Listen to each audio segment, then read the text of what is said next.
Call us on your cell phone. Culinary Hotline Bling! That can only You know mean what it one is. It's that time of the morning time for the Culinary Hotline Bling. Ting, ting, ting. Yes, and today we have Anel, Potgieter and Lizet Hartley here to answer all of your questions. Now, if you have any culinary questions, please give us a call on 021-430-9881. And last week, we asked all our viewers to give us questions regarding curry. And the first question that came in, ladies, I hope you're ready for this because we're going very, very quickly into this, came from Linda Small-Grobelaar, who asked this. I really want to ask if I can use wine as a liquid component for curry. I've never even thought of that possibility. I would really not suggest it, and I've looked at all the recipes in the world and nobody uses wine in a curry. I say drink it with the curry. There we go. Pour it and drink it with a curry. But the flavours will clash because of the wine flavours and the curry flavours. And the curry flavour will anyway overpower the wine. Yes. The only thing that some countries use is a little bit of vinegar for acidity, but that's it. So I will say no wine. No wine. No wine at all. I say drink it. Yeah. And I mean, plus curry on its own is such a flavorful dish that you don't want to really spoil it with anything else. Yeah. I don't know if the wine might perhaps offer some kind of tenderization of the meat, but regardless, stay away from that, put it in your glass, enjoy it. There you go. All right, how about this one from Marcelo Rudolph Onalitata? Says, my question is, how long does a curry stew take to be ready? Well, it depends on what meat you use. Yeah, how long is a string? Chicken and fish. Fish is very quick. Any seafood is quick. Chicken is sort of medium time. Red meat longer. So also the cuts you use. And how old is your animal? If it's a very old chicken or a very old sheep or whatever, you must cook a lot longer because it's going to be tougher. And also all the cuts aren't equal. So there are softer cuts on a cow than, there are bits that work harder. Absolutely. Take longer to cook. Yes. And like knuckle parts and those, all slow and low. Yeah. And then you've got other parts that actually aren't really suitable for a curry, like a fillet, for instance. Is there like that fast. a varying scale where if you look at the piece of meat and it has a certain amount of let's say, muscle fibre versus fat fibre that you can judge more or less how long it needs to be there, that the more fat it has, the shorter the time, the less fat it has. Yeah. It's not really the fat, it's the muscle. It's how hard did that piece of meat actually work. Yeah. So generally your muscular parts, and you can generally see it. You can also see from the texture of the meat. Like a flank steak, which has a much a rougher texture, that is a meat that is going to be tougher. So you can either cook it very low and slow or incredibly hot and incredibly quick. I would say if you've got seafood marinated beforehand and blitz braai it in a curry, and that is normally like 15 minutes. When you go for chicken, if the chicken piece is like 35 minutes in a lekker curry, and then lamb definitely I will go for about an hour and a half, and then beest moet jy maar bietjie laat gaan. If I remember Zola's golden rule, when it comes to four-legged animals, if the animal does this with the muscle, then that means you must cook it for a long time because it works a lot if it does this. But also for that long time muscle. And also if you're McGregor, Conor McGregor getting ready for Floyd Mayweather. But also the other secret with the long time is it's not just long, it's low as well. Low and slow. Low and slow. Yeah. Like the way I'm speaking right now. Low and slow. When we come back, we're still waiting for that sugar to get to Hartley state. I'll tell you all about that because we're going to be making some toffee apple. You give us a call on 021-430-9881. We'll be back with the Culinary Hotline Bling. Ting, ting, ting. It's my feel-good breakfast show. Call us on your cell phone. Culinary Hotline Bling. Well, we're back in the kitchen right now with the Culinary Hotline Bling. Ting, ting, ting. Well, you can call us on 021-430-9881. Ask us all of your Culinary Hotline questions. We are at alert stage right now because we've reached hard crack. Have we reached hard crack state in the... Yes? No? I'll tell you in a second. I'll explain all that to you right now because this determines our next question, whether we can do it or not. Not quite. Are we soft crack? Yeah. Okay, now, so then we'll hold it for a second. Let's quickly answer a question from Arnold in Durban, who asked that, because it was relating to the curry, that if you do happen to use wine in your curry, can your children then eat that curry? Is it okay for them to eat it? Yes, most of the alcohol evaporates during cooking, so there's only a bit of flavour that stays behind. Okay. So that's my philosophy. The alcohol is gone, but it all depends on your religion as well. Yeah. And of course, it's the way that you are a responsible parent, most importantly, as well. Okay, and then another question from, I think it's Susan in Durban, who asked if a recipe calls... Oh, Susan, you're on the line. Hello, Susan. I'm on the line. Hello, Susan. Sorry, Sue. How are you? I'm very well, yeah. Good. What's your question about tomatoes? I want to know, what are these Italian sun-ripe tomatoes? Vegetarian sun-dried tomatoes. Yeah. Oh, Italian. You I find apologize. people talking about Italian sun-ripe tomatoes. Why Italian can't I ripen my own tomatoes in Durban? Oh, there we go. How about Durban sun-dried I tomatoes? just want to make sure, is it sun-ripe or sun-dry? Yeah. Sun-dried. Sun-dried. Sun-dried. Oh, sun-dried tomato. Yeah. I will see it as any sun-dried tomato that you get in the shops. You can buy them.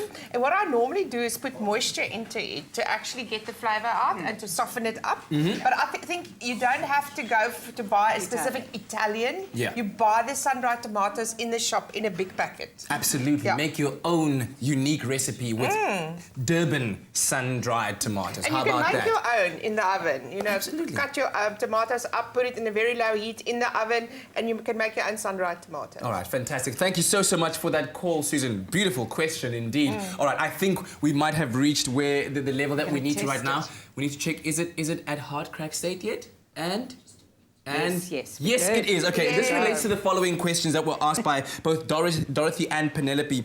Dorothy asking how to stop sugar from burning, and then Penelope asking my question, how to make toffee apples. Please post a recipe. We'll do that for you too. Okay. Okay. So to prevent sugar from burning, one is don't walk away from sugar. Most important thing, because when it turns, it goes like that. Okay.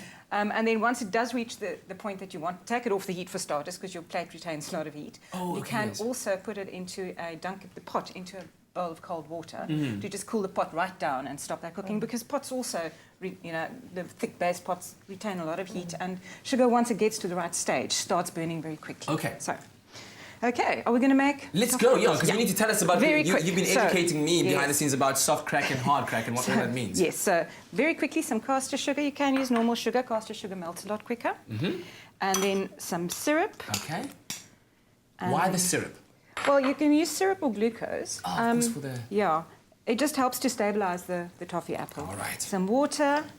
There's a lot of sugar in here. There's a lot of sugar. A little bit of vinegar, and then you can add colouring. You can go clear, you can go green, but Beautiful. we're going to go red this morning. Alrighty. And that's it. And then the important thing with sugar is leave it alone.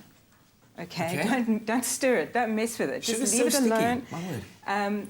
It's going to seize up on you if you start stirring it. Just leave it alone, it's going to melt. If you get some sugar crystals forming on the side, just dip a brush into some cold water and just brush the sides. Okay, But other than that, don't poke around. Then, Okay. most importantly... And then Get your sugar to harde ball stadium. get it There we to go. hard crack What does hard at the stage. bowl or hard crack mean in terms of sugar melting?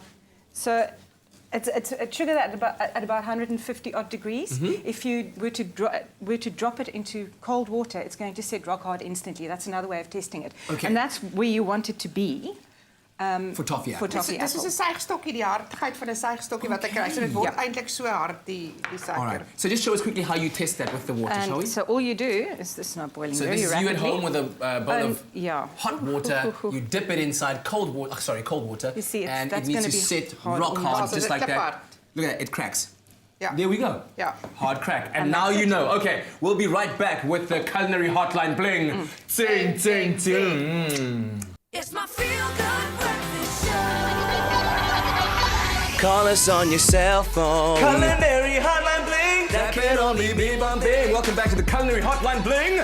Ting, ting, ting. You give us a call on 02143098881. We answer your culinary conundrums with Lizet and Anel. And we got two on Facebook, one of which was from Lawrence Masilo. And Lawrence said, how does one make meatballs with some filling on the inside? Such a lovely thing to do to make meatballs with a filling. What I like to do is, if I do like Turkish food, I will put like a bit of hummus inside. So you can, when you make Italian meatballs, you can put some parsley or some pesto inside. Oh, yes. And then we love a cheese, a oozy, cheesy filling. Oozy, So, cheesy feeling. So you can use feta. Filling was feeling. I don't know why I said feeling. I know, meant they're filling. nice. Sorry. So you can choose any type of cheese, like blue cheese, yes. mozzarella, en jy maak maar net 'n gaatjie in met jou vinger. There you And go. you dot the thing in and just make sure you close it up again properly again. Yes. Anders gaan dit weer uitloop en daar het jy dit. Perfect. Easy. And by the time it's cooked through, that cheese would have melted. Yes. And then it's just moniel, just It's like a long, lieflike string of cars. loving it, Yum. loving it. Okay, how about then this question? Which vinegar is best to use for pickled fish? For me, it's like, what's a jy, Lizet? I would say ordinary brown vinegar or white Yeah. vinegar. You need something that's acidic. You Yes. definitely can't use a low acid vinegar Yeah. because Oh, okay. acid is a preservative, and you want those properties. So balsamic vinegar #1 is too dark, but it's not acidic enough. So good old brown vinegar. You can even go malt vinegar would Yeah, work. malt vinegar. And then don't use your sherry vinegar and your expensive No, vinegars, or guys. tarragon Use- vinegar. Yeah, Okay, yeah. don't. Ja, Why don't not? use. Why not? Ja, dit gaan alles, die flavour van curry is baie simple. The pickled fish. It's just like a little bit of curry and that vinegar. And that's going to add flavours that doesn't belong there, you know. So, and as you say, balsamic vinegar is too sweet. When you start with your sherry and your other vinegars, it really becomes sweet. I say any dark vinegar, malt vinegar, or druivenazijn, of vinegar, enige anything goedkoop like that. azijn. Yes. Just Goedkoop cheap, azijn. yeah. So that's Common the vinegar. the cheap Yeah. one. Yeah, the the cheapest cheap one one. you can find. Yeah. Okay, good. And now that we've been talking all about curry and looking at the weather outside and all across the country, it's pretty chilly. What's the easiest curry recipe that you can suggest? And could you rattle it off very quickly if you can remember it? Like the easiest and tastiest one that you can remember. Ja, vir my gaan dit altyd hoender is baie vinnig, so it's 20 minutes. Okay. So what I'll 20 do, minutes. I'll fry some cumin, coriander in the pan, just fry it off. I'll put some mustard seeds in and I'll put some masala in, Yeah. fry it off. Then I'll open a tin of tomatoes, half a tin, put that in, let Yeah. it become like a thickish paste, like a chilies. Yes. Put the chicken in, let it simmer for about 25, 30 minutes. Fresh coriander and a bowl of basmati rice. Oh, that just hit the spot. Yes. Lizet, what about you? But, well, if you want to be really lazy, but there's nothing wrong with that. Yeah. And you go a little bit more into the Thai space. A pre-made red curry paste or green curry paste, tin of coconut milk, some extra garlic, some coriander, some prawns. Oh, yes, because those cook very quickly A as well. sachet Nice of and fish tender. stock in a pot. It goes 10 minutes later. You've got dinner. Oh, Ooh, I need to try that out at some point. It just moniels in there. it is moniels. It's moniels in here. It comes down here, and it's gonna sit here, and I'm gonna love it. It's gonna make me warm today. Like muffin, you're too much for me. It's been an extraordinary culinary hotline bling. Sing, sing, sing.